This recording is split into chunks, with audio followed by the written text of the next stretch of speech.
അങ്ങനെ കുറച്ച് ആളുകൾ, അതായത് ഈ കുട്ടീനെ കാണാതായി 2 ദിവസമായി. ഒരു ദിവസത്തെ കുറേ ആളുകൾ വരുന്നു, കുറേ ആളുകൾ വന്ന് കൂട്ടത്തിൽ ഒരാളെ നമുക്ക് കിട്ടി. ആ ആള് സ്ത്രീയാണ്. ആ സ്ത്രീ പോയിട്ട് ഈ വീട്ടിൽ പോയിട്ട് ചോദിച്ചു, ഇങ്ങനെ കാണാതായ വീടല്ലേ അത്, കാണാതായ വീടല്ലേ, തെളിവുണ്ട്, തെളിവുകളോടാണ് സംസാരിക്കുന്നത്, അങ്ങനെ വീടല്ലേ അത്, അപ്പോ പിന്നെ ആ കുട്ടി എവിടെ പോയതാവല്ലേ എന്നൊക്കെയുള്ള അവരുടെ ആ സ്ത്രീയുടെ ഒരു ആവലാതി. അപ്പോൾ ഈ സംസാരിച്ച വ്യക്തിയുടെ അമ്മ പറഞ്ഞത് എന്താ അറിയോ, ഞങ്ങൾ കുറെ കാലം അനുഭവിച്ചില്ല, ഇനി അവരും കുറച്ച് അനുഭവിക്കട്ടെ. Not the point. ഞാൻ ഇന്ന് ദിയ ഫാത്തിമയുടെ വളരെ സുപ്രധാനമായ ഏറ്റവും പ്രധാനപ്പെട്ട കുറച്ച് അപ്ഡേറ്റ്സുകളാണ് പറയാൻ പോകുന്നത്. ഏറ്റവും സത്യസന്ധമായിട്ടുള്ള, എന്നാലോ നമുക്ക് ഒരുപാട് സംശയത്തിനിടയുള്ള ഒരു വലിയ സത്യങ്ങൾ. സോഷ്യൽ മീഡിയയിൽ ദിയ ഫാത്തിമയെക്കുറിച്ച് വളരെയധികം ചർച്ച മുറുകിക്കൊണ്ടിരിക്കുന്ന ഈ ഒരു സമയത്ത് ഒരു സന്തോഷമായ വാർത്ത നിങ്ങളെ വീണ്ടും ഞാൻ അറിയിക്കുകയാണ്. എത്രയോ സോഷ്യൽ മീഡിയ ഇൻഫ്ലുവൻസേഴ്സ് ഇന്നത് ഏറ്റെടുത്ത് കഴിഞ്ഞു. മുൻ ദിവസം ദിയ ഫാത്തിമയുടെ ഒരു രൂപം കണ്ടു എന്ന് പറഞ്ഞുകൊണ്ടും ഞങ്ങളെ ഒരു ആളുകൾ വിളിക്കുകയുണ്ടായി. അതിൻ്റെ അടിസ്ഥാനത്തിൽ നമ്മൾ അന്വേഷിച്ച് നോക്കിയപ്പോൾ അത് സത്യസന്ധമായി ദിയ ഫാത്തിമയല്ല എന്ന് നമ്മൾ അറിയുകയുണ്ടായി. ഇന്നലെ ഞാൻ കുറച്ച് യാഥാർത്ഥ്യങ്ങൾ ഞാൻ അവിടെ പോയി ചെന്നതുമായി ബന്ധപ്പെട്ടിട്ടും പിന്നീട് അതിൻ്റെ ഒരു അവലോകനമൊക്കെ ആയിട്ട് കുറച്ച് യാഥാർത്ഥ്യങ്ങൾ ഞാൻ ഇന്നലെ നിങ്ങളുടെ മുന്നിൽ കാണിച്ചു തരികയുണ്ടായിട്ടുണ്ട്. അതിനുശേഷം ന്യൂസ് 19ലും ഇതുമായി ബന്ധപ്പെട്ടുകൊണ്ട് ഒരു ന്യൂസ് വന്നിട്ടുണ്ടായിരുന്നു. ന്യൂസ് 19 എന്ന് പറയുമ്പോഴേ ഇതിനെക്കുറിച്ച് വർഷങ്ങൾക്ക് മുന്നേ ഈ ഒരു ഇതുമായി ബന്ധപ്പെട്ട് റിപ്പോർട്ട് ചെയ്തവരായിരുന്നു ന്യൂസ് 19.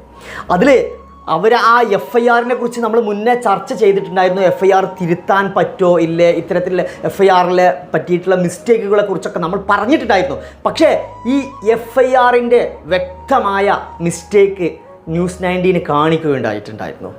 അത് പലരും കാണാത്തവരെ ന്യൂസ് 19 എന്ന് പറയുന്ന ചാനലിൽ പോയി കഴിഞ്ഞാൽ നമുക്ക് കാണാൻ കഴിയുന്നത്. ഇവിടേക്ക് ഞാൻ കാണുന്ന മറ്റൊരു വിലയിരുത്തൽ എന്താണെന്ന് വെച്ചാൽ, ഈ ദിയ ഫാത്തിമയുടെ കേസുമായി ബന്ധപ്പെടുമ്പോൾ മുൻപ് മുഖ്യധാര മാധ്യമങ്ങളൊക്കെ, അതായത് ഈ കേസ് ഗവൺമെൻറ്റും ക്രൈംബ്രാഞ്ചിൻ്റെ ഒക്കെ കൈകളിൽ ഉണ്ടായിരുന്ന സമയത്ത് ഈ കേസുമായി ബന്ധപ്പെട്ട് നിരന്തരം ഇവരൊക്കെ ശബ്ദമുയർത്തിയിട്ടുണ്ടായിരുന്നു. കാരണം അവരൊക്കെ ചിന്തിക്കുന്നത് ഒരു മീഡിയ അറ്റൻഷൻ കിട്ടുന്ന സമയത്ത് മാക്സിമം ന്യൂസിന് റേറ്റിംഗ് കിട്ടുക എന്നൊരു ചിന്താഗതി മാത്രമാണ് എന്നാണ് ഞാൻ എൻ്റെ വിലയിരുത്തൽ. വളരെ സത്യസന്ധമായിട്ട് ഒരു പാവപ്പെട്ട മനുഷ്യർക്ക് നീതി ലഭിക്കുന്നതിന് വേണ്ടി പല സമയങ്ങളിലും മുഖ്യധാര മാധ്യമങ്ങൾ മുന്നോട്ട് വരേണ്ട സാഹചര്യം അതിക്രമിച്ചിരിക്കുന്നു. പ്രത്യേകിച്ച് നമ്മളൊരു സെലിബ്രിറ്റിയുടെ വീട്ടിലെ പട്ടിക്കുട്ടിക്ക് വേണ്ടിയാണെങ്കിൽ മുഖ്യധാരാ മാധ്യമങ്ങൾ അത് ദിവസങ്ങളോളം ചർച്ച ചെയ്ത് മുന്നോട്ട് കൊണ്ടുവരും. എന്തുകൊണ്ട് മുഖ്യധാരാ മാധ്യമങ്ങൾ ഇത്തരം ഒരു വിഷയത്തിൽ മുന്നോട്ട് വരുന്നില്ല എന്നുള്ള ഒരു സങ്കടകരമായ സാഹചര്യമാണ് എന്നെ ഏറ്റവും കൂടുതൽ വേദനിപ്പിച്ചത്. ന്യൂസ് 19 ചാനൽ ഇത് റിപ്പോർട്ട് ചെയ്തിട്ടുണ്ടായിരുന്നു എന്ന് പറയുന്നുണ്ട്. പക്ഷേ ന്യൂസ് 19 ഇത്രയും 10 വർഷത്തോളം ഈ ഒരു സംഭവം നടന്നിട്ടും എന്തുകൊണ്ട് ഈ ഒരു സമയത്ത് മാത്രമായിട്ട് ന്യൂസ് 19 ഇതിൻ്റെ പിറകിൽ പോന്നു?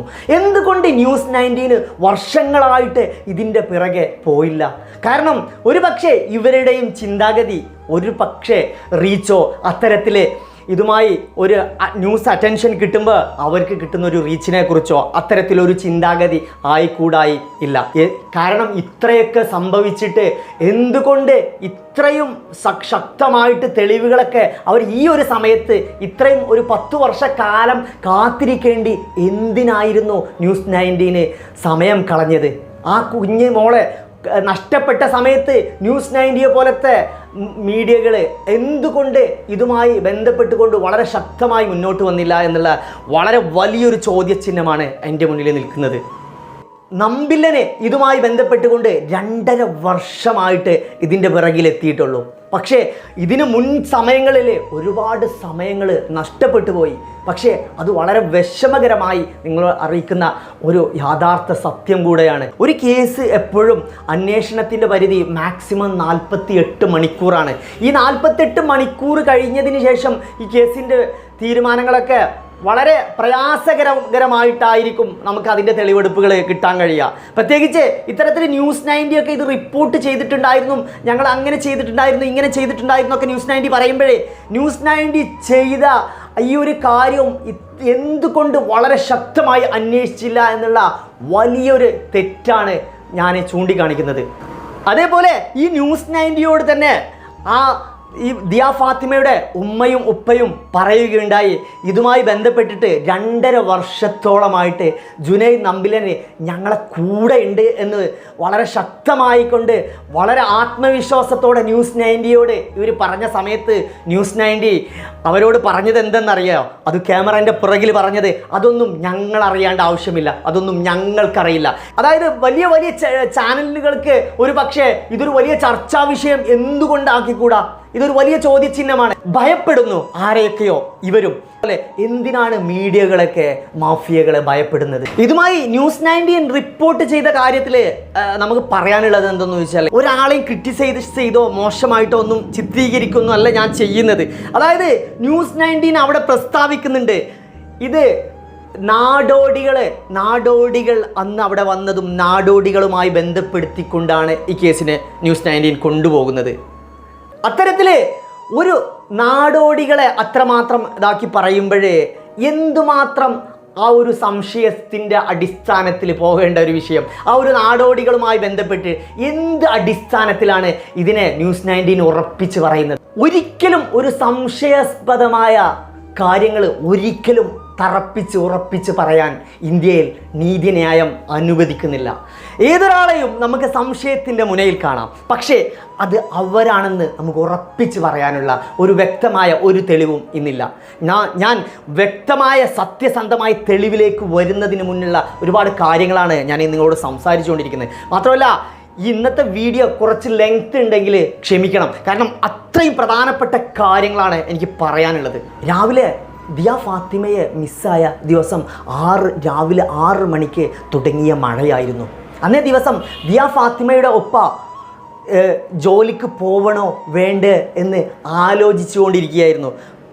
മറ്റൊന്നും കൊണ്ടല്ല, പുറത്ത് ഇതുപോലെ കൂലിപ്പണി എടുക്കുന്ന ജോലികളൊക്കെ ആയതുകൊണ്ട് തന്നെ മഴ ശക്തമാവുകയാണെങ്കിൽ അത് ജോലിയെ പ്രതികൂലമായി ബാധിക്കുന്നത് കൊണ്ട് തന്നെ ജോലിക്ക് പോവണോ വേണ്ടേ എന്നുള്ള സംശയത്തിലായിരുന്നു. കഴിഞ്ഞ വീഡിയോയിൽ ഞാൻ പറഞ്ഞിട്ടുണ്ടായിരുന്നു, ഈ 3 മിനിറ്റിൻ്റെ സമയത്തിൻ്റെ വ്യക്തമായ ഓർമ്മകൾ എന്ന് പറയുന്നത് ഇവരുടെ ജോലിയുമായി ബന്ധപ്പെട്ടുകൊണ്ട് അവർ ആ ജോലിക്ക് പോകാനുള്ള സമയമൊക്കെ കണക്ക് കൂട്ടിക്കൊണ്ട് തന്നെ വളരെ വ്യക്തമായിട്ട് ഇവരെ മനസ്സിലുണ്ടായതുകൊണ്ട് തന്നെ ആ 3 മിനിറ്റ് എന്നുള്ളത് വളരെ ശക്തമായ ഒരു തെളിവാണ്. അതുകൊണ്ട് തന്നെ ഈ ഒരു 3 മിനിറ്റ് സമയത്തിൻ്റെ ഗ്യാപ്പിൽ വളരെ വെൽ പ്ലാൻഡ് ആയിട്ട് ഏതോ ഒരുത്തൻ അവിടെ ഉണ്ട് എന്ന് നമ്മൾ സംശയിക്കേണ്ടിയിരിക്കുന്നു. മായി ബന്ധപ്പെട്ടുള്ള അന്വേഷണങ്ങളിൽ ഞങ്ങളുടെ ടീം ഏകദേശം 22 വർഷങ്ങൾ വരെ പുറകിലോട്ട് സഞ്ചരിച്ചിട്ടുണ്ടായിരുന്നു. ആരായിരിക്കും ഇതിൻ്റെ പിറകിലെന്ന് വളരെ സംശയാസ്പദമായി ഞങ്ങൾ ഓരോ ചുവടും മുന്നോട്ട് വെച്ച് അത് ചർച്ച ചെയ്ത് ഞങ്ങളുടെ മനസ്സിൽ ആ ഒരു വ്യക്തിയിലേക്കും അല്ലെങ്കിൽ ആ ഒരു സംശയാസ്പദമായ കാര്യത്തിലേക്കും ഞങ്ങൾ പോയിക്കൊണ്ടിരുന്നു. ആ സംശയാസ്പദമായ കാര്യങ്ങൾ വളരെ സത്യസന്ധമായിട്ടും ഏകദേശം ഒരുപാട് സാമ്യതകളും സത്യങ്ങളും ഉണ്ട് എന്ന് മനസ്സിലാക്കിയിട്ടും നമ്പിലൻ അത് പോലീസിനെ അറിയിച്ചതിൻ്റെ അടിസ്ഥാനത്തിലും പോലീസിൽ നിന്നും യാതൊരു തീരുമാനങ്ങളും ഉണ്ടായിട്ടില്ല എന്നുള്ളത് നമുക്ക് വളരെ വ്യക്തമായിട്ട് മനസ്സിലാക്കാൻ കഴിഞ്ഞിട്ടുണ്ടായി. ഇന്ത്യൻ നീതിന്യായത്തിൽ ഏതൊരു മനുഷ്യനും ഒരു തെറ്റ് ചെയ്യുമ്പോഴേ ദൈവത്തിൻ്റെ കൈകളായിട്ടുള്ള സാക്ഷികൾ, അത്തരത്തിലെ അവസര സാഹചര്യങ്ങൾ അവിടെ നിലനിൽക്കും. അത് എന്ത് തന്നെ നമ്മൾ മായ്ച്ചു കളഞ്ഞാലും അത് മായ്ക്കാൻ കഴിയില്ല. അത്തരത്തിലുള്ള ഏറ്റവും വലിയ ഒരു തെളിവ് തന്നെയായിരുന്നു ആ ദിയ ഫാത്തിമ എന്ന് പറയുന്ന ആ കൊച്ചു 1.5 വയസ്സായ പെൺകുട്ടി ചായ കുടിച്ചിരിക്കെ ആ ക്ലാസ് കമിഴ്ത്തി വെച്ചിട്ട് അവിടെ ആ ചായ കുടിച്ചതിന് ശേഷം ആ ക്ലാസ് കമിഴ്ത്തി വെച്ച് പോയ ഒരു തെളിവുണ്ടല്ലോ, ആ തെളിവ് എന്ന് പറയുന്നത് അതൊരു വലിയ തെളിവ് തന്നെയായിരുന്നു. അതൊരു വലിയ സംശയാസ്പദമായിട്ടുള്ള ആ ഒരു 3 മിനിറ്റിൻ്റെ ഏറ്റവും ഷോർട്ടസ്റ്റ് ആയിട്ടുള്ള ഒരു വലിയ പ്ലാനിങ്ങിൻ്റെ സംഭവമായ സത്യമായ തെളിവ് അവിടെ അവശേഷിക്കുന്നുണ്ടായിരുന്നു. ഒരു 1.5 വയസ്സുള്ള കുട്ടിക്ക് ഒരിക്കലും അത്തരത്തിൽ ഒരു ക്ലാസ് മടക്കി വെക്കാനോ അത്തരത്തിൽ കമഴ്ത്തി വെക്കാനോ കഴിയുന്നതല്ല. അങ്ങനെ ഒരു കുട്ടി ഒരു ക്ലാസ് കമഴ്ത്തി വെക്കില്ല എന്ന് സാമാന്യം ബുദ്ധിയുള്ളവർക്ക് ചിന്തിച്ചാൽ മനസ്സിലാക്കാവുന്ന കാര്യമാണ്. ജുനൈദ് നമ്പിലനെ ഇതുമായി ബന്ധപ്പെട്ടുകൊണ്ട് കുറച്ച് കാര്യങ്ങൾ പറയുന്നുണ്ട്, അതും നമുക്ക് കേൾക്കാം. നമ്പർ 1, അതായത് അന്ന് 6 മണി തൊട്ടിട്ട് രാവിലെ പുലർച്ചെ 6 മണി തൊട്ടിട്ട് മഴ പെയ്തുകൊണ്ടിരിക്കുന്നു. ഒരു നാടോടികളും വരാൻ 1% പോലും ചാൻസ് ഇല്ല. ഇവിടെ ആരും ആ നാട്ടിൽ ആരും നാടോടികളെ കണ്ടിട്ടില്ല. 2, 3, ഈ കുട്ടിയും അതേപോലെ ഈ കുട്ടീനെ അവിടെ നിർത്തുമ്പോൾ ഈ കുട്ടിയുടെ ഉപ്പയും ഉമ്മയും ഒക്കെ അവിടെ പുറത്തും കാര്യങ്ങളൊക്കെ ഉണ്ടായിരുന്നു. റോഡ് നന്നാക്കാനും അതിനൊക്കെ ഇറങ്ങി ഒരാളവിടെ നിൽക്കുന്നതോ റെയിലിൽ കയറി നിൽക്കുന്നതോ അങ്ങനെ ഒരു സംഭവം അവിടെ കേട്ടിട്ടില്ല, കണ്ടിട്ടില്ല അവരാരും. പിന്നെ പല ആളുകളും പറയുന്നുണ്ട് ആ വീട്ടിൽ 11 ആൾക്കാരുണ്ടായിരുന്നു. ആ 11 ആൾക്കാർ ആരൊക്കെയെന്ന് അറിയോ നിങ്ങൾക്ക്? ഒന്ന് കുട്ടീന്റെ ഉമ്മ, കുട്ടീന്റെ ഉപ്പ, വേറെ 2 മക്കള്, പിന്നെ 1-2 അനിയത്തിമാര്, പിന്നെ ഉമ്മന്റെ ഉമ്മ, വാപ്പ, പിന്നെ 4 ബ്രദർ ഉണ്ട് ഇവർക്കും തോന്നുന്നു, 3-4. ഇവരൊക്കെയാണ് ഈ 11 ആൾക്കാർ. അപ്പൊ ആളുകൾ അനാവശ്യമായിട്ട് അവര് അത് ഒക്കെ നമ്മൾ അന്വേഷിച്ചിരുന്നു. ആൾക്കാരെ വഴിക്ക് തന്നെ പോകുന്നു, അവരൊക്കെ ആ വീട്ടിലുണ്ടായിരുന്നു. അപ്പൊ ഇത് കൊണ്ടുപോയ ആളുകളെ നമ്മൾ പോലീസിന് പറഞ്ഞു കൊടുത്തിട്ടും അവരൊന്ന് ചോദ്യം ചെയ്യാൻ പോലും മനസ്സ് കാണിച്ചില്ല എന്നാണ്. അതുകൊണ്ടാണ് ഇങ്ങനെ വിമർശിക്കുന്നത്. ഇതുമായി ബന്ധപ്പെട്ടുകൊണ്ട് പ്രധാനമായിട്ടും ഒരു കാര്യം, രാവിലെ മഴ പെയ്തുകൊണ്ടിരിക്കുന്നു എന്നുള്ളതാണ് ഒന്നാമത്തെ കാര്യം. രണ്ടാമത്തെ കാര്യം എന്ന് പറയുന്നത് നാടോടികൾ വരാൻ യാതൊരു ചാൻസും ഇല്ല എന്നുള്ളതാണ്. കാരണം അവിടെ തൊട്ടടുത്ത വാസികളുമായി ഉള്ള ഇതിൽ നമുക്ക് മനസ്സിലാക്കാൻ കഴിഞ്ഞത് നാടോടികൾ അന്ന് യാതൊരു ചാൻസും ഉണ്ടായിട്ടില്ലായിരുന്നു അവിടെ വരാനൊന്നും. കാരണം അതിശക്തമായ മഴയായിരുന്നു ആ രാവിലെ 6 മണി മുതൽ. പിന്നെ പ്രധാനമായിട്ടും മൂന്നാമത്തെ ഒരു കാര്യം പറയുന്നത്, നാടോടികളെ അവിടെ എങ്ങും കണ്ടിട്ടില്ല എന്നാണ് അന്നേ ദിവസത്തെ അവിടെയുള്ള പ്രദേശവാസികളോട് ചോദിച്ചാൽ നമുക്ക് മനസ്സിലാക്കാൻ കഴിഞ്ഞിട്ടുണ്ടായിരുന്നത്. ഞങ്ങൾ ഇതിനു വേണ്ടി ഘോരഘോരമായി ശബ്ദമുയർത്തിയാൽ ആ പൊന്നുമോളെ ഇനിയും ആരെങ്കിലും കൈകളിലുണ്ടെങ്കിൽ നഷ്ടമാവും എന്നാണ് ചില ആളുകൾ അത്രയും മാനസികമായിട്ട് ഇതുമായി പൊരുത്തപ്പെടാൻ കഴിയാത്ത ചില ആളുകൾ കമൻ്റ് അടിച്ചത്. ഞാൻ ഇതിന്ന് മനസ്സിലാക്കിയത് എന്താണെന്ന് ചോദിച്ചാൽ, എത്രമാത്രം ചിന്തിക്കണം നമ്മൾ. ഇത്രയും 10 വർഷത്തോളം കാത്തു നിന്നില്ലേ നമ്മളൊക്കെ? ഈ 10 വർഷത്തോളം കാത്തു നിന്നിട്ട് എന്തുണ്ടായി? നമ്മൾ ശബ്ദമുയർത്താതെ മിണ്ടാതെ നിന്നിട്ട് ഒരു മീഡിയ അറ്റൻഷനും അത്തരത്തിൽ ഒരു അധികാരികളും ഇതിനെക്കുറിച്ച് ചർച്ച ചെയ്യുമ്പോൾ മാത്രം മുഖ്യധാര മാധ്യമങ്ങൾ ഇതിനെക്കുറിച്ച് സംസാരിക്കുന്നു എന്നല്ലാതെ എന്തുകൊണ്ട് നമ്മൾ ഇതൊന്നും ഒരു ചർച്ചാ വിഷയമാക്കുന്നില്ല? അപ്പൊ നമ്മൾ ഫസ്റ്റ് വീട് ആ വീട്ടിലെ ആളുകളെ കുറിച്ചും അവിടുത്തെ കാര്യങ്ങളൊക്കെ പറഞ്ഞു, നായ കയറിയ വീട്. രണ്ടാമത്തെ വീട്, അതാണ് നമ്മുടെ ചർച്ച, ആ രണ്ടാമത്തെ വീടിനെ കുറിച്ചിട്ട്. അപ്പൊ ഈ രണ്ടാമത്തെ വീട് അത് ഞങ്ങൾ കണ്ടെത്തിയ കുറെ ഞെട്ടിക്കുന്ന സംഭവങ്ങളുണ്ട്. ശരിക്കും ഞെട്ടും, വെറുതെ പറയല്ല, ശരിക്കും ഞെട്ടിക്കുന്ന കാര്യങ്ങളുണ്ട്. അപ്പൊ അതൊക്കെ അവിടെ നിൽക്കട്ടെ, അത് നമുക്ക് കുറെ പിറകിലോട്ട് ഇപ്പൊ പോണ്ട, നമുക്ക് ഇവിടെ നിന്ന് അങ്ങോട്ട് തുടങ്ങാം. ഞാന് നമ്മുടെ പ്രതി എന്ന് സംശയിക്കുന്ന ആ ആൾക്ക് ഒരു ചൂണ്ടിട്ടിരുന്നു മിനിഞ്ഞാന്ന്. എനിക്കൊരു സംശയമാണ്, നമുക്ക് ഇവിടുന്ന് അത്ര ചെയ്യാൻ പറ്റുള്ളൂ. അപ്പൊ നാട്ടിലൊരു ചൂണ്ടിട്ടപ്പോ മനോഹരമായിട്ട് അതിൽ വന്നിട്ട് എന്നെ പുള്ളി കൊത്തിയിട്ടുണ്ട്. അതാ ഞാൻ മിന്നാന്ന് പറഞ്ഞ 99% എന്ന് പറയുന്നത്. ഇതൊക്കെ നമ്മൾ പോലീസിനോട് പറഞ്ഞിട്ടുണ്ട് കേട്ടോ. ഇതൊക്കെ പോലീസിനോട് പറഞ്ഞ കാര്യങ്ങളാണ്, അന്വേഷിക്കാത്ത. അവരന്വേഷിക്കാൻ ഒരു എന്താ പറയാ, ഒരു ഉത്സാഹമോ അല്ലെങ്കിൽ ഒരു കുട്ടി ഇങ്ങനെ പോയത് അവർക്ക് നെവർ മൈൻഡ് ആണ്. കല്ലി വല്ലി പോലെയാണ് അവര് സംസാരിക്കുന്നത്. ഇതിനെ സംബന്ധിച്ചിടത്തോളം അധികാരികള് ഇത്തരം ഒരു വിഷയത്തിൽ എത്ര ലാഘവത്തോടെയാണ് കാര്യങ്ങൾ കണ്ടിരുന്നത് എന്ന് നമ്മൾ ചിന്തിച്ച് നോക്കേണ്ടിയിരിക്കുന്നു. കാരണം പല അവസരോചിതമായ തെളിവും സംശയാസ്പദമായ തെളിവുകൾ ഉണ്ടായിട്ട് പോലും എന്തുകൊണ്ടാണ് അധികാരികൾ കണ്ണടക്കുന്നത് എന്നാണ് ഞാൻ ചിന്തിച്ചു പോകുന്നത്. ഈ കേസുമായി ബന്ധപ്പെട്ടുകൊണ്ട് ഞാൻ കഴിഞ്ഞ ദിവസങ്ങളിൽ ഈ ഒരു സ്ഥലത്ത് ദിയ ഫാത്തിമയുടെ വീട്ടിൽ പോയിട്ടുണ്ടായിരുന്നത് എല്ലാവരും കണ്ടിട്ടുണ്ടായിരിക്കും. പക്ഷേ അവിടെ ഞാൻ പോകുന്ന വഴികളിൽ ഞാൻ ഈ ദിയ ഫാത്തിമയുടെ വീടുമായി സംബന്ധിച്ച് ചില ആളുകളോട് അന്വേഷിച്ചപ്പോൾ ചില ആളുകളിൽ നിന്നൊക്കെ എനിക്കുണ്ടായത് ഒരു നിസ്സഹകരണപരമായിട്ടുള്ള ഒരു സമീപനമാണ്. ഇന്നലെ നമ്മൾ ആ ഡോഗ് സ്ക്വാഡ് പോയ വീടിനെ കുറിച്ചായിരുന്നു നമ്മൾ ചർച്ച ചെയ്തിട്ടുണ്ടായിരുന്നത്. പക്ഷേ ഇന്ന് നമ്മൾ സംസാരിക്കുന്നത് തൊട്ടടുത്തുള്ള മറ്റൊരു വീടുണ്ട്. ആ വീടിനെ കുറിച്ചും അതുമായി സംബന്ധിച്ചിട്ടുള്ള ഈ കേസുമായി ഉള്ള സംശയാസ്പദമായിട്ടുള്ള കാര്യങ്ങളാണ്. ഈ വീട്ടില് ഞാൻ ഇപ്പൊ പറയാൻ പോകുന്ന കാര്യം, ഈ വീട്ടുകാരെ കുറിച്ചുള്ള കാര്യങ്ങളായാലും ശരി, മറ്റേ വീട്ടുകാരെ കുറിച്ചുള്ള കാര്യങ്ങളായാലും ശരി, അന്വേഷണത്തിന്റെ കാര്യങ്ങളായാലും ശരി, ഞാൻ പറയുന്ന 10% മാത്രമേ ഞാൻ പറയുന്നുള്ളൂ. വെറും 10%. ഇപ്പൊ ഞാൻ പറയുന്നേക്കാളും കുറെ കാര്യങ്ങൾ എന്റെ അടുത്തുണ്ടാവും. അത് പോലീസിനായിട്ട് ഏൽപ്പിച്ച കാര്യങ്ങൾ അതവിടെ നിൽക്കട്ടെ. അപ്പൊ നമ്മള് കുറച്ച് പിറകിലോട്ട് സഞ്ചരിച്ചു നോക്കാം. നമുക്ക് എന്താണ് ഇവരുടെ ഒക്കെ ഒരു ബാക്ക്ഗ്രൗണ്ട്. ഇപ്പൊ ആ ചേച്ചിനെ നമ്മള് അവരുടെ ഹിസ്റ്ററി കാര്യങ്ങളൊക്കെ എടുത്ത പോലെ, അപ്പൊ ദിയ ഫാത്തിമന്റെ വീട്ടില്, അതായത് ഒരുപാട് വർഷങ്ങൾക്ക് പിന്നിലേക്കാണ് ഞാൻ പോകുന്നത് കേട്ടോ. ഇതേ സംബന്ധിച്ച് ഈ ഒരു ക്ലാരിഫിക്കേഷന് വേണ്ടിയിട്ട് ഞാൻ ഇവരെ സംസാരിച്ചു. ദിയ ഫാത്തിമന്റെ വീട്ടുകാരോടൊക്കെ സംസാരിച്ചപ്പോ അവരൊന്നും ഇതിന്റെ ഒരു കറക്റ്റ് പറഞ്ഞു തരുന്നില്ല. കാരണം ഞാൻ എന്തെങ്കിലും പറഞ്ഞ എന്തെങ്കിലും പ്രശ്നങ്ങളോ കാര്യങ്ങളോ അങ്ങനെ എന്തെങ്കിലും ഉണ്ടാവോ എന്നൊക്കെ ചോദിച്ചു. അപ്പൊ നമ്മൾ എന്ത് ചെയ്തു, വേറെ രീതിക്ക് അന്വേഷിച്ച്, ഇപ്പൊ കുറെ വീടുകളും കുറെ ആളുകളും പ്രായമുള്ള ആളുകളൊക്കെ ആണല്ലോ, അവർക്കൊക്കെ സത്യാവസ്ഥ അറിയല്ലോ.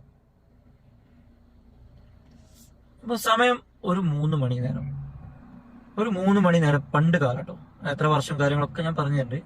അങ്ങനെ ഒരു 3 മണി നേരം ഈ ദിയ ഫാത്തിമന്റെ ഉമ്മന്റെ ഉമ്മ, അന്ന് ദിയ ഫാത്തിമ ഉണ്ടായിട്ടില്ല, ദിയ ഫാത്തിമന്റെ ഉമ്മന്റെ കല്യാണം കഴിഞ്ഞിട്ടില്ല. അന്ന് അവർക്ക് 15-16 വയസ്സുള്ളൂ. ഈ ഇപ്പൊ നഷ്ടപ്പെട്ട വീട് അതിനെ കുറിച്ചാണ് പറയുന്നത്. അത് തറവാടായിരുന്നു. അവിടെ തറവാട്ടിൽ നിന്ന് ഇപ്പൊ അന്നും ഈ അയൽവാസികളൊക്കെ അവിടെ ഉണ്ട്. അവര് ഈ ഒരു പ്രായത്തില് ഒരു പയ്യന് അങ്ങനെ വരികയാണ്. ഈ അയൽവാസിയായിട്ടുള്ള ഈ പയ്യന് ആ വീട്ടിലേക്ക് വരുന്നു ഒരു 3 മണി നേരത്ത്. അപ്പോ ദിയ ഫാത്തിമന്റെ ഉമ്മയും, അന്ന് ഉമ്മ കല്യാണം കഴിഞ്ഞിട്ടില്ല, ആ ഉമ്മയും ഉമ്മന്റെ ഉമ്മയും കൂടെ ചെറിയൊരു തെങ്ങുണ്ട്, ചെറിയ തെങ്ങ, വലിയ തെങ്ങല്ല, അവിടുന്ന് ഒരു തേങ്ങ ഇളനീര് പറിച്ചിടാൻ, അതായത് നോമ്പ് കാലാണ്, അവർക്ക് ജ്യൂസ് അടിക്കാൻ വേണ്ടിയിട്ട്. അങ്ങനെ ഈ ജ്യൂസ് അടിക്കാൻ വേണ്ടിയിട്ട് അവരെടുക്കും. ഇതിങ്ങനെ തോട്ടി കൊണ്ട് ഇത് പറിക്കാൻ നിൽക്കുന്ന സമയത്താണ് ഈ പയ്യൻ ഇങ്ങനെ കയറി വന്നത്. ഈ പയ്യന് ജോലി എന്താന്ന് ചോദിച്ചാല് തെങ്ങിൽ കയറുന്നതും അതുപോലെ സംബന്ധിച്ച് ഈ മരത്തിന്റെ ചില്ലകളൊക്കെ വെട്ടലും ക്ലീനാക്കി കൊടുക്കലും, തെങ്ങ് കയറുന്ന ഒരു തെങ്ങ് കയറ്റ തൊഴിലാളിയാണ് പുള്ളി. അപ്പൊ പുള്ളി കത്തിയൊക്കെ ആയിട്ട് ഇങ്ങനെ വരുന്നു. പുള്ളി പറഞ്ഞു, എന്താ അമ്മ എന്താ ചെയ്യുന്നത്? അങ്ങനെ ഞങ്ങൾ ജ്യൂസ് അടിക്കാൻ വേണ്ടിയിട്ട് ഞങ്ങൾ കുറച്ച് ഇളനീരിടാൻ വേണ്ടി. അയ്യോ, അത് മൂത്തതൊക്കെ ഉണ്ടാകുമ്പോൾ അത് കേട് വരുത്തണ്ട, ഞാൻ കയറി ഇട്ട് തരാം, എനിക്കും വേണം 2-3 എണ്ണം എന്ന് പറഞ്ഞിട്ട് ഈ പയ്യൻ കേറുമ്പോ ഉമ്മ പറഞ്ഞു, മോനെ ആ കാണുന്ന ഇതിൽ പിടിക്കല്ലേ. ഇവന് എക്സ്പീരിയൻസ് ഉള്ള ആളാണ്. എങ്കിലും അമ്മ പറഞ്ഞു, മോനെ ആ കാണുന്ന എന്താ പറയാ ഓല മടലിൽ പിടിക്കല്ലേ, അത് താഴെ വീഴും. ആ അമ്മ എന്നൊക്കെ പറഞ്ഞിട്ട് ഇവൻ കയറി. ഇവ അത് പിടിക്കാതെ തന്നെ മേലെ കയറി ഒരു കൊല താഴേക്ക് ഇട്ടു. അറിയാതെ പിടിച്ചത്, പിന്നെ എന്തോ പിടുത്തം പോയി പിടിച്ചത് ഇതിലായിരുന്നു. നേരെ താഴെ കിടക്കുന്നു. നിർഭാഗ്യവശാല് ബോധം പോയി. എന്താ പറയാ, ഒരു വല്ലാത്ത അവസ്ഥയാണത്. അങ്ങനെ ഇവർ നിലവിളി കൂട്ടുന്ന ആളുകളൊക്കെ കൂടി. അപ്പോഴാണ് അപ്പൊ അപ്പുറത്തൊക്കെ ആളുകൾ, തൊട്ടടുത്ത് വീടുകളല്ലേ, ഇതൊക്കെ എല്ലാവരും കാണുന്നതൊക്കെ ഉണ്ട്. അങ്ങനെ ഒരു ഓടി വന്ന് ആംബുലൻസിലൊക്കെ കൊണ്ടുപോയി, ആ വണ്ടി വിളിച്ചിട്ട് വണ്ടിയിൽ കൊണ്ടുപോയി ആശുപത്രിയിലൊക്കെ പോയി. അയാൾക്ക് നട്ടലിനിതായി, അയാൾ കിടപ്പിലായിട്ടുണ്ട്. ഒരു പഴയ ഫ്ലാഷ് ബാക്ക് ആണത്. അപ്പൊ അന്ന് മുതൽ ഇതിങ്ങനെ സംഭവിച്ചതിന് ശേഷം ഈ വീട്ടുകാർക്ക് അതുവരെ ആ വീട്ടിൽ പല സംഭവങ്ങളും അനിഷ്ടങ്ങളും ഒക്കെ സംഭവിക്കുന്നത്, അതൊക്കെ എൻ്റെ അടുത്ത് ഫുള്ള് ഡീറ്റെയിൽസ് കാര്യങ്ങൾ അവരെ കുറിച്ച് ഞാൻ മുഴുവൻ പഠിച്ചിട്ടാണ് ഞാൻ സംസാരിക്കുന്നത്. ഒരിക്കലും ദിയ ഫാത്തിമന്റെ വീട്ടുകാരോ അല്ലെങ്കിൽ മറ്റുള്ളവരോ എനിക്ക് പറഞ്ഞു തന്നതല്ല. നിങ്ങൾക്കറിയാം, ഞാൻ ഇതുവരെ സംസാരിച്ചതൊക്കെ എന്താണോ നിങ്ങൾക്കറിയാം, ഒരാളും പറഞ്ഞു തന്നതൊന്നും ഇല്ല നിങ്ങൾക്കറിയാം. അപ്പൊ ഈ പയ്യനെ സുഖമില്ലാതെ കിടക്കുന്ന ഒരു പയ്യനാണ്. ഇപ്പോഴും അവന് എഴുന്നേറ്റ് നടക്കാനോ മറ്റുള്ളതൊന്നും പറ്റൂല, വടി കുത്തിയിട്ടാണ് നടക്കുന്ന ആള്. അപ്പൊ ഞാൻ ഇവനെ കുറിച്ച്, അതായത് ഈ വീട്ടുകാരെ കുറിച്ചാണ് എനിക്ക് മെയിനായിട്ട് 2 വീടുകളാണ് എനിക്ക് അന്വേഷിക്കേണ്ടി വന്നിരുന്നത്. അപ്പോൾ ഞാൻ 10% ഇങ്ങോട്ട് സംസാരിക്കുന്നുണ്ട്. കുറെ കാര്യങ്ങളുണ്ട്, അതൊക്കെ മുന്നോട്ടുള്ള സമയങ്ങളിൽ പറയാം. പോലീസിനോട് എന്താ പോലീസിന്റെ ഭാഗത്തു നിന്നുള്ളത് നമുക്ക് നോക്കാം, അതിനുശേഷം പറയാം. അങ്ങനെ അതിനുശേഷം ഇവർക്ക് ഒരു ശത്രുത കാര്യങ്ങളൊക്കെ വന്നു ഇവർക്ക്.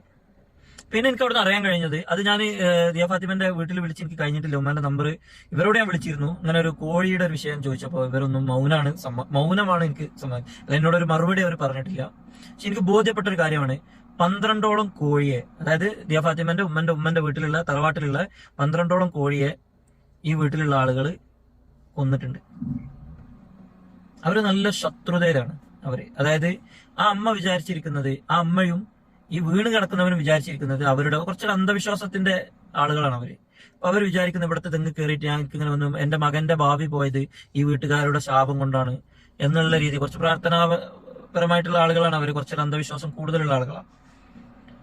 നിങ്ങളെ ചർച്ച പോകുന്നൊക്കെ വേറെ ആയിരിക്കും, അതടക്കട്ടെ, അതിനെക്കുറിച്ച് നമുക്ക് സംസാരിക്കണ്ട. അപ്പൊ അങ്ങനെ ഇവരുടെ ശത്രുതയും കാര്യങ്ങളൊക്കെ ആയിട്ട് ഇവരോട് ഭയങ്കര ശത്രുത, അങ്ങനെ ഇങ്ങനെ എന്നൊക്കെയുള്ള കാര്യങ്ങളാണ്. പിന്നെ കുറെ വർഷങ്ങളോടൊന്നും മിണ്ടാതെ ഒക്കെ ഇരുന്ന് അങ്ങനെയൊക്കെ ഇങ്ങനെ പോയി വല്ലപ്പോഴും കാണുമ്പോഴൊക്കെ പിന്നെ സംസാരിക്കും. അങ്ങനെയുള്ള ഒരു ഇതായിരുന്നു. പിന്നെ ലാസ്റ്റ് സമയത്ത് ദിയ ഫാത്തിമ അവരെ കല്യാണമൊക്കെ കഴിഞ്ഞു, മക്കളൊക്കെ ഉണ്ടായി. അപ്പോഴൊക്കെ കുറച്ച് മിണ്ടാനൊക്കെ തുടങ്ങി, അവർ ഓക്കെ ആയി, പിന്നെ തമാശ പറയാൻ തുടങ്ങി. അങ്ങനെയുള്ള ഒരു ബന്ധം, നല്ല ബന്ധത്തിൽ അങ്ങനെ ആയി പോവുകയാണ് അവര്.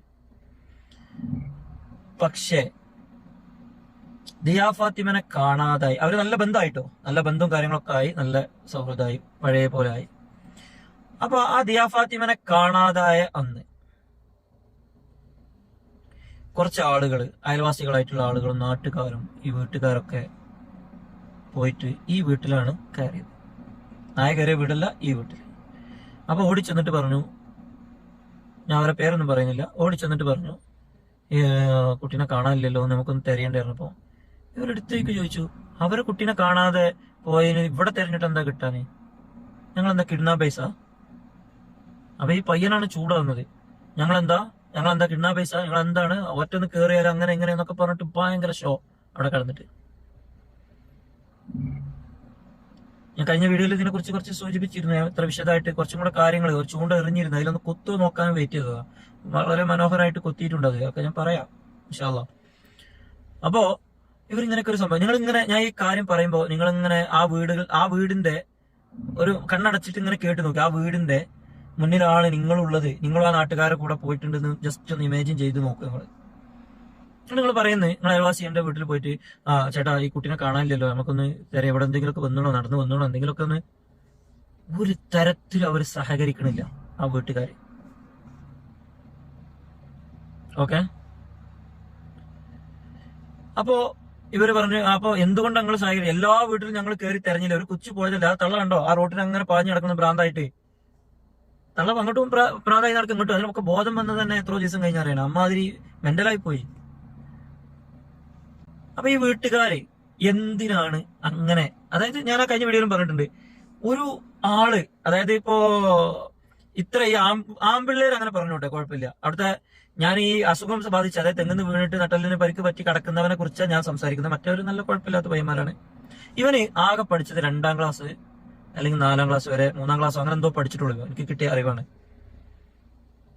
ഇവന്റെ മൈൻഡൊക്കെ ഒരു പ്രത്യേക മൈൻഡാണ് ഇവന്. ഞാൻ പറഞ്ഞല്ലോ, ഒരു ചൂണ്ട എറിഞ്ഞിരുന്നത് കൊത്തിയെന്ന്. യെസ്, അത് ഇവനല്ല, കൊത്തിയിട്ടുണ്ട്. അപ്പൊ ഞാൻ അതിലേക്ക് ഇങ്ങനെ വരുന്നത് ഓരോ കാര്യങ്ങൾ. അങ്ങനെ ഇവര് ഭയങ്കര ഷോ കാണിച്ചപ്പോ നാട്ടുകാർ പറഞ്ഞു, ഞങ്ങൾ ഈ വീടുകളിൽ മുഴുവൻ തെരഞ്ഞു, ഈ ഒരു കൊച്ചിനെ കാണാതായിട്ട്, നിങ്ങൾ വീട് മാത്രം തെരഞ്ഞാൽ എന്താ പ്രശ്നം, സഹകരിക്കല്ലോ വേണ്ടേ, ഞങ്ങൾക്ക് പറ്റൂല, പോലീസിനുണ്ടെങ്കിലും പോലീസ് ഉണ്ടെങ്കിൽ തെരഞ്ഞിട്ട് മതി. സമ്മതിച്ചില്ല അവര്. ഓക്കെ, അവർ ഇന്നത്തെ വീഡിയോയിൽ പറയുന്നുണ്ട്, ഇന്നത്തെ ന്യൂസ് 19 വീഡിയോയില് അവിടുത്തെ ഒരു ചേട്ടൻ പറയുന്നുണ്ട്, കുറച്ച് കാര്യങ്ങളൊക്കെ പറയുന്നുണ്ട്, ഞാൻ കേൾപ്പിച്ചു തരാം, ഒരു മിനിറ്റ്. ആ വീട്ടിലെ ആളിപ്പോ സംസാരിക്കുന്നത്, അതായത് ഇന്നലത്തെ വീഡിയോയില് സംസാരിക്കുന്നത് ഞാൻ നിങ്ങളെ കേൾപ്പിച്ചു തരാം. കുഞ്ഞുങ്ങൾ പറഞ്ഞാൽ 5-6 പേര്, അത് 3 മക്കള് അവിടെ കാണാൻ വെച്ചു. അതിന്റെ 2 മൊത്തം ഓപ്പൺ ആര്, ഞാൻ പറഞ്ഞു എതിരെ പോയാലും ആ വീട്ടിലുള്ള എല്ലാ ആളാണ് മൊത്തം ഓപ്പൺ. ഇത്രയും പേര് കണ്ടുപിടിച്ചത് എല്ലാവരും ഭയങ്കര എല്ലാം തുടങ്ങിയിട്ടുണ്ട്.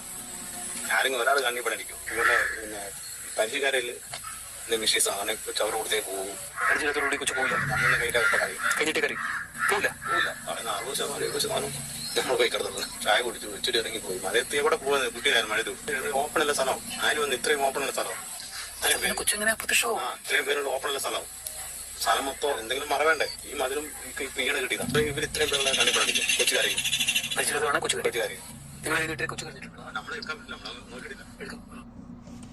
ഇത്ര ഞാനും പറഞ്ഞിട്ടുള്ളൂ. അതായത് ആ രണ്ടാമത്തെ വീട്ടിലെ ചേട്ടനാണ് ഇത് പറയുന്നത്. ആ വീട്ടിലെ നല്ലവനായ ചേട്ടനാണ് ഇത് പറയുന്നത്. കൊച്ചിനെ കൈ നീട്ടുമ്പോഴത്തേക്കും കൊച്ചു കരയും. ഈ ദിയ ഫാത്തിമന്റെ ഉമ്മയും ഈ ദിയ ഫാത്തിമ ആ വീട്ടിൽ പോവാറുണ്ട്, അവിടെ ഇരിക്കാറുണ്ട്, കുശലം സംസാരിക്കാറുണ്ട്. ഈ കുട്ടി കാണാതെ പോയ അന്ന് വരെ അല്ല, അതിന്റെ കുറച്ച് ദിവസം മുന്നേ വരെ അവിടെ പോയിട്ടുണ്ട്.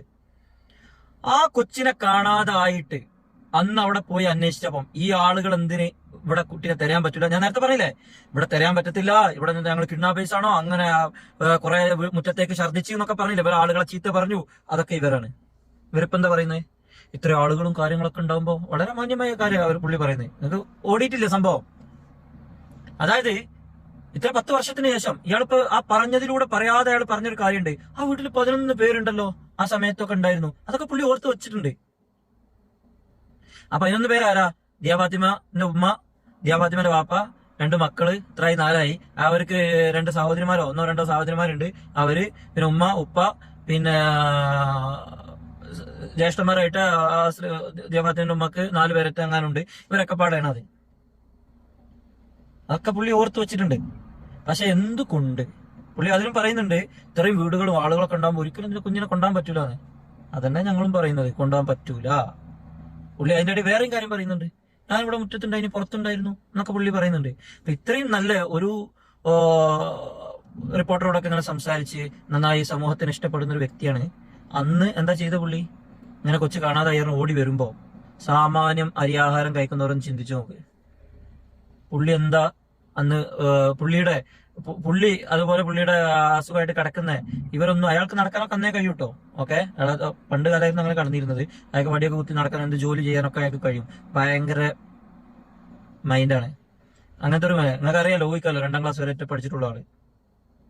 അപ്പോ ഈ ആള് ഇത്രയും ആൾക്കാർ വന്നിട്ട് ഒന്ന് സഹകരിക്കാത്ത ആളാണ് ഇപ്പൊ ഇങ്ങനെ സംസാരിക്കുന്നത്. അതിൽ പറയുന്നുണ്ട്, ഈ പെണ്ണ് കുട്ടികൾ അങ്ങനെ ഒന്നും നോക്കൂല, 4 കുട്ടികളുള്ള കൊണ്ടായിരിക്കും, ഒന്നിനെ കുറച്ചാൽ കാണാതായാലും നോക്കൂല എന്നൊക്കെ പച്ചക്കള്ളാണ് പറയുന്നത്. അതിന്റെ ഉമ്മക്ക് ആ മക്കളൊക്കെ ജീവന്റെ ജീവനാണ്. അവരൊരു സെക്കൻഡ് കാണാതിരുന്നാലും അവരത് അന്വേഷിക്കും, അവർ കാണും. എല്ലാവരും മക്കളെ അമ്മമാരോട് പ്രത്യേകം പറയേണ്ട ആവശ്യമില്ലല്ലോ. അമ്മക്ക് 2 മക്കളായിക്കോട്ടെ, 3 മക്കളായിക്കോട്ടെ, 4 മക്കളായിക്കോട്ടെ, അമ്മമാർക്ക് അതൊക്കെ ഒരുപോലെ ആയിരിക്കും. അപ്പം അന്ന് ഒന്ന് സഹായിക്കാത്ത, അല്ലെങ്കിൽ ഇവരെ കൂടെ ഇറങ്ങി, അതായത് ഇവരുടെ കൂടെ ഇറങ്ങി പ്രവർത്തിക്കേണ്ട ഒരു വ്യക്തി, ആ വ്യക്തികൾ, ഇവരുടെ അമ്മ അടക്കം ആ വീട്ടിൽ നിന്ന് ആളുകളും നാട്ടുകാരോടും ഇറങ്ങി പോകാനാ പറഞ്ഞത്. എന്തിന്? കുറ്റപ്പെടുത്തുന്നില്ല ആരെയും. പക്ഷെ സാഹചര്യ തെളിവുകളും ഈ നാട്ടുകാരും ഇത്രയും കാര്യങ്ങളൊക്കെ ഉണ്ടാവുമ്പോ ഒന്ന് അന്വേഷിച്ചുകൂടായിരുന്നു പോലീസെ? ഇപ്പോഴും വൈകിട്ടൊന്നുമില്ല, ചകഞ്ഞ് കണ്ടുപിടിക്കുക ചെയ്യും ഞങ്ങള്. നിങ്ങൾക്ക് ആ പണി, നിങ്ങൾ മനോഹരമായിട്ട് ആ പണി ചെയ്യാത്തോണ്ടാണ്, വൃത്തിക്കും വെടുപ്പിനും ആ പണി ചെയ്യാത്തോണ്ടാണ് ഞങ്ങളെപ്പോലുള്ള സാധാരണക്കാര് ഇങ്ങനെ ഇറങ്ങേണ്ടി വന്നത്. അപ്പോ ഞാനിപ്പോ പറഞ്ഞ കാര്യങ്ങളിൽ 10% പറഞ്ഞിട്ടുള്ളൂ. ബാക്കി കുറച്ച് കാര്യം കൂടെ ഉണ്ട്, അത് എനിക്ക് ഇവിടെ പറയാൻ പറ്റില്ല. അത് പോലീസിനോട് പറഞ്ഞിട്ടുണ്ട്. ഇനി പോലീസിന്റെ ഭാഗത്തുനിന്ന് ഒരു ആക്ഷനോ ഒന്നും ഇല്ല എന്നുണ്ടെങ്കിൽ നമുക്കത് അപ്പം നോക്കാം. ഏതായാലും ഇനി അങ്ങനെ വൈകിക്കാതെ നമുക്ക് പറ്റൂല. എത്ര കഴിച്ച് കാത്തിരിക്കുന്ന ഒരു ക്രൈംബ്രാഞ്ച് ആയാലും ഇവരൊക്കെ, നമ്മുടെ കേരള പോലീസിൽ ചുറുചുറുക്കുള്ള ഒരൊറ്റ പോലീസ് മതി. ഒറ്റ ആള്, നല്ലൊരു ആൺകുട്ടിന്റെ അടുത്ത് ഈ കേസ് കിട്ടിയിട്ടുണ്ടെങ്കിൽ ഒരാഴ്ച 1 മാസം കൊണ്ട് തെളിയിച്ചു വരും അയാള്. അതെല്ലാവർക്കും അറിയുന്ന നമ്മളെ പോലീസ് അത്ര മോശം പോലീസ് ഒന്നുമല്ലല്ലോ. ഞാൻ പറഞ്ഞല്ലോ കഴിഞ്ഞ വീഡിയോയിലൊക്കെ, നമുക്ക് അറിയുന്ന കാര്യങ്ങളാണ്. പിന്നെ ഞാൻ നിങ്ങളെ പോലെ ഒരു സാധാരണക്കാരനാണ്. എനിക്ക് കുറച്ച് നല്ല ഇന്റലിജന്റ് ആയിട്ടുള്ള സൗഹൃദങ്ങളും കാര്യങ്ങളൊക്കെ ഉള്ളതുകൊണ്ടായിരിക്കാം ഞാൻ ഇങ്ങനെയൊക്കെ കണ്ടെത്തുന്നു. ഓക്കെ, അപ്പൊ നമുക്ക് പരിമിതികളുണ്ട്. നമുക്ക് ഒരാളെ പിടിച്ചിട്ട് ചോദ്യം ചെയ്യാനും അല്ലെങ്കിൽ മറ്റുള്ള കാര്യങ്ങൾ ചെയ്യാനും നിയമം കയ്യിലെടുക്കാനൊന്നും ഒരാളും നമുക്ക് അധികാരം തന്നിട്ടില്ല. നമുക്ക് അങ്ങനെ എടുക്കാനും പാടില്ല. അതൊക്കെ നൂലാമാലകളും കേസുകളും പ്രശ്നങ്ങളും ആയിരിക്കും. അപ്പൊ നമുക്കിതിങ്ങനെ കണ്ടെത്തി പോലീസിനെ ഏൽപ്പിച്ച് പോലീസിനോട് സംസാരിച്ചപ്പോൾ പോലീസിന്റെ ഭാഗത്തുനിന്ന് ഒരു പ്രതികരണം ഇല്ലാത്തതുകൊണ്ടാണ് ഞാൻ നിങ്ങളോട് ഇതൊക്കെ തുറന്നു പറയുന്നത്. അപ്പൊ ഫസ്റ്റത്തെ വീട്ടില് നായ കയറി, അങ്ങനെയുള്ള കുറെ കാരണങ്ങൾ ഉണ്ടായിട്ടും പോലീസ് അന്വേഷിച്ചിട്ടില്ല. എന്ത് പറഞ്ഞിട്ടും കാര്യമില്ല, പോലീസ് അന്വേഷിച്ചിട്ടില്ല. അവിടെ വേണ്ട പോലെ അന്വേഷിച്ചിട്ടില്ല. ഒന്ന്. രണ്ടാമത്തെ വീട്ടിൽ ഇങ്ങനെ ഇത്ര ആളുകൾ വന്നിട്ട് പോലും ഒന്നും സഹകരിച്ചില്ല ഈ വീട്ടുകാർ. ഇനിയാണ് അടുത്ത കാര്യം ഞാൻ പറയാൻ പോകുന്നത്. അങ്ങനെ ഈ വീട്ടുകാരായിട്ടൊക്കെ നല്ല ബന്ധമാണ്, ഓരോട്ട് വേറെ പ്രശ്നങ്ങളൊന്നുമില്ല, നല്ല ബന്ധം, കളിച്ച് ചിരിച്ച് ദിയാ ഫാത്തിമനെ ഏറ്റി ആ വീട്ടിൽ പോകുന്ന ഈ ഉമ്മ ഈ പ്രശ്നത്തിന് ശേഷം ഇങ്ങനെ ചെന്നു അവരോട് സംസാരിച്ചു. ഇങ്ങനെ കുട്ടീനെ കാട്ടെ എന്നൊക്കെ പറഞ്ഞപ്പോൾ അവർ സമ്മതിക്കൂല എന്നൊക്കെ പറഞ്ഞതിന് ശേഷം ഈ വീട്ടുകാര് ഇവരോട് വലിയൊരു മൈൻഡ് കാണിക്കുന്നില്ല. ഒരു സംസാരമോ കാര്യങ്ങളോ ഒന്നുമില്ല.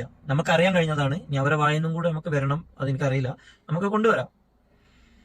ഞാൻ അറിയാൻ കഴിഞ്ഞ എനിക്ക് അങ്ങനെയാണ്. അവിടെ അയൽവാസികളുടെ അടുത്തൊക്കെ ഞാൻ അന്വേഷിച്ചു, മുഴുവൻ കൃത്യമായിട്ട് ഓരോ വീട്ടിലും, ഇപ്പൊ ഇവിടുന്ന് പറഞ്ഞാൽ മാത്രം ഞാൻ കേൾക്കൂല, മുഴുവൻ ചുറ്റും അന്വേഷിച്ച് അവിടെ നാട്ടിലെ ആളുകളും കാരണപ്പെട്ട ആളുകളും ഒക്കെ അന്വേഷിച്ചിട്ട് ഞാൻ സംസാരിക്കുന്നത്. അപ്പൊ അതിനുശേഷം ഈ വീട്ടുകാർ ഇവരോട് അങ്ങനെ അത്ര മിണ്ടാട്ടും കാര്യങ്ങളും ഒന്നുമില്ല. അങ്ങനെ കുറച്ച് ആളുകള്, അതായത് ഈ കുട്ടീനെ കാണാതായി 2 ദിവസമായി. ഒരു ദിവസത്തെ കുറെ ആളുകൾ വരുന്നു, കുറെ ആളുകൾ വന്ന് കൂട്ടത്തിൽ ഒരാള് നമുക്ക് കിട്ടി. ആ ആള് സ്ത്രീയാണ്. ആ സ്ത്രീ പോയിട്ട് ഈ വീട്ടിൽ പോയിട്ട് ചോദിച്ചു, ഇങ്ങനെ കാണാതായ വീടല്ലേ അത്, കാണാതായ വീടല്ലേ, തെളിവുണ്ട്, തെളിവുകളോടാണ് സംസാരിക്കുന്നത്, അങ്ങനെ വീടല്ലേ അത്, അപ്പോ പിന്നെ ആ കുട്ടി എവിടെ പോയതാവല്ലേ എന്നൊക്കെയുള്ള അവരുടെ ആ സ്ത്രീയുടെ ഒരു ആവലാതി. അപ്പോ ഈ സംസാരിച്ച വ്യക്തിയുടെ അമ്മ പറഞ്ഞത് എന്താ അറിയോ, ഞങ്ങൾ കുറെ കാലം അനുഭവിച്ചില്ല, ഇനി അവരും കുറച്ച് അനുഭവിക്കട്ടെ. Not the point. ഇത്രയൊക്കെ പോരെ പോലീസുകാരെ അങ്ങക്ക് ഇതൊന്നും അന്വേഷിച്ച് കണ്ടെത്താനേ. ഞാൻ ഇതിലും വലുത് എന്താ വേണ്ടത്? നിങ്ങൾ പറ. തെളിവുകൾ കുറെ ഉണ്ട്, തെളിവുകളും കാര്യങ്ങളും നിങ്ങൾക്ക് എന്താ എവിടെ വേണ്ടൊക്കെ പറയും. ഒന്ന് ഇനി അവരൊന്നും ചെയ്തിട്ടില്ലെങ്കിൽ പോലും ഒന്ന് അന്വേഷിച്ചുകൂടെ? ഇത്തരത്തിലുള്ള ഈ വീടുമായി ചുറ്റിപ്പറ്റി തൊട്ടടുത്ത് തന്നെ സംശയാസ്പദമായ അതിശക്തമായ തെളിവുകൾ ഉണ്ടായിരിക്കെ പിന്നെ എന്തിനാണ്? കാരണം നമ്പിലനെ അതിനെക്കുറിച്ച് 2.5 വർഷമായിട്ട് പഠിച്ചുകൊണ്ടിരിക്കുന്നതിൻ്റെ അടിസ്ഥാനത്തിലാണ് അദ്ദേഹം ഇതേ കാര്യങ്ങളെല്ലാം പറയുന്നത്. ആ വീടുമായി ചുറ്റിപ്പറ്റിയിട്ടുള്ള ആ തൊട്ടടുത്തുള്ള വീട്ടിലുള്ള ആ ഒരു കാര്യവും അതേപോലെ ആ ഡോഗ് സ്ക്വാഡ് പോയ സംഭവങ്ങളൊക്കെ എന്തുകൊണ്ടാണ് സംശയത്തിൻ്റെ നിഴൽ കണ്ടിട്ടും ഈ സംശയങ്ങളെയൊന്നും എന്തുകൊണ്ട് അധികാരികൾ വിലക്കെടുക്കുന്നില്ല? നമ്മൾ ദിയ ഫാത്തിമ മോള് നമ്മുടെ കുഞ്ഞു പെങ്ങളാണ്. നമ്മൾ പലപ്പോഴും അധികാരികൾ പറയുന്ന കുത്തി ഒലിച്ചൊഴുകുന്ന മുൻവശത്തുള്ള കൈതത്തോട് പോലത്തെ ആ ഒരു കടലുണ്ടല്ലോ, അതവിടെ നിൽക്കട്ടെ. ആ കടലിലേക്കല്ല കാര്യങ്ങൾ പോവേണ്ടത്. ഇത്തരത്തിൽ ഈ വീടുമായി ചുറ്റിപ്പറ്റിക്കൊണ്ട് നമ്മൾ കണ്ടെത്തിയ ഈ അന്വേഷണങ്ങളിലേക്കാണ് കാര്യങ്ങൾ മുന്നോട്ട് പോവേണ്ടത്. സത്യസന്ധമായ അന്വേഷണങ്ങളിലേക്കാണ്. കാരണം പോലീസ് നായ ഒരിക്കലും കളവ് പറയില്ല. പോലീസ് നായ ഇത്രയൊക്കെ ഒരു സാഹചര്യ തെളിവുകൾ ഉണ്ടായിട്ടും എന്തുകൊണ്ടാണ് ഇത്തരത്തിൽ ഒരു കാര്യങ്ങളൊന്നും ചെയ്യാതിരുന്നതെന്നാണ് ഞാൻ ചിന്തിക്കുന്നത്. ഒരു ശക്തമായ ഫോറൻസിക് പരിശോധന ഈ വീടുകളിലും തൊട്ടടുത്ത വീടുകളിലൊക്കെ അന്വേഷണം വ്യാപിപ്പിച്ചു കഴിഞ്ഞാൽ വളരെ സംശയാസ്പദമായ സത്യങ്ങളും പുറത്തു വരുന്നതാണ് എന്നുള്ള കാര്യത്തിൽ യാതൊരു സംശയവുമില്ല. ഇനിയും നമ്മൾ ഉണരണം ശക്തമായി. കാരണം ആദ്യ സമയത്ത് ഞാനും നമ്പില്ലനും മാത്രമുള്ളായിരുന്നു എങ്കിൽ ഒരു വലിയ നീണ്ട ഇടവേളയ്ക്ക് ശേഷം ആദ്യ സമയത്ത് നമ്പില്ലൻ മാത്രവും പിന്നീട് ഞാനും ഇതുമായി ഈ ഒരു പ്രയാണത്തിൽ സജീവമായതിനു ശേഷം ആയിരക്കണക്കിന് നമ്മുടെ സഹപ്രവർത്തകർ നമ്മോട് ഒന്നിച്ചത് നമുക്ക് വലിയ സന്തോഷമുണ്ട്. അതുകൊണ്ട് എല്ലാവരും ശക്തമായി കൂടെ നിൽക്കും എന്നുള്ള വലിയ ഒരു സന്തോഷമുണ്ട്. അതുകൊണ്ട് ഉമ്മമാരും ഉപ്പമാരൊക്കെ എല്ലാവരും പ്രാർത്ഥന ഉണ്ടല്ലോ, അത് ഈ ദിയ ഫാത്തിമ മോളെ കിട്ടും എന്നുള്ള ഒരു വലിയ പ്രതീക്ഷയാണ് നമുക്ക് നൽകുന്നത്. കാരണം നമുക്കൊക്കെ ഇത്തരം സംശയാസ്പദമായ ഒരുപാട് കാര്യങ്ങൾ നമുക്ക് ചൂണ്ടിക്കാണിച്ച് തരാൻ കഴിയും. പക്ഷേ അതുമായി ബന്ധപ്പെട്ടുകൊണ്ട് ഇതിനൊരു വലിയ ശക്തമായ മുന്നേറ്റം ഉണ്ടാവുമെന്ന് നമുക്ക് പ്രതീക്ഷിക്കുന്നുണ്ട്. വരും ദിവസങ്ങളിൽ ഇതിലും വലിയ നിങ്ങളെ ഞെട്ടിക്കുന്ന തെളിവുകളും അതേപോലെ ഞെട്ടിക്കുന്ന ഇത്തരത്തിലുള്ള സത്യങ്ങളൊക്കെ ഇനിയും പുറത്തു വരാനുണ്ട്. അപ്പോൾ ഓക്കെ, അടുത്ത എപ്പിസോഡ് വീണ്ടും കാണാം.